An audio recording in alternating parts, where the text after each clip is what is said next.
ప్రభువైన యేసుక్రీస్తు వారి అతి శ్రేష్టమైన నామంలో అందరికీ ప్రైజ్ ది లార్డ్. ఈరోజు దేవుని వాక్యము, ఇదిగో నేనొక నూతన క్రియ చేయుచున్నాను, ఇప్పుడే అది మొలుచును. యెషయా గ్రంథము 43వ అధ్యాయము 19వ వచనం.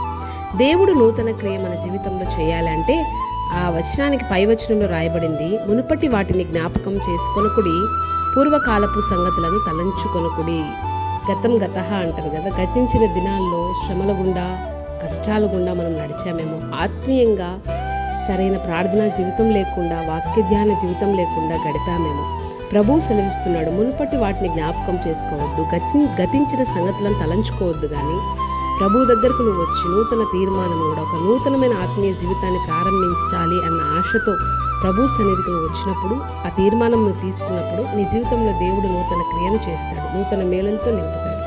కనుక అతిక్రమంలో దాచిపెట్టువాడు వర్ధిల్లడు, కానీ వాటిని ఒప్పుకొని విడిచిపెట్టువాడు కనికరం పొందునన్నట్లు ప్రభు సన్నిధిలో గతించిన దినాల్లో ఉన్నటువంటి ఆ యొక్క ఆత్మీయ స్థితిని ఒప్పుకొని నూతన తీర్మానం కూడా నడిచి దీవించబడుదును గాక.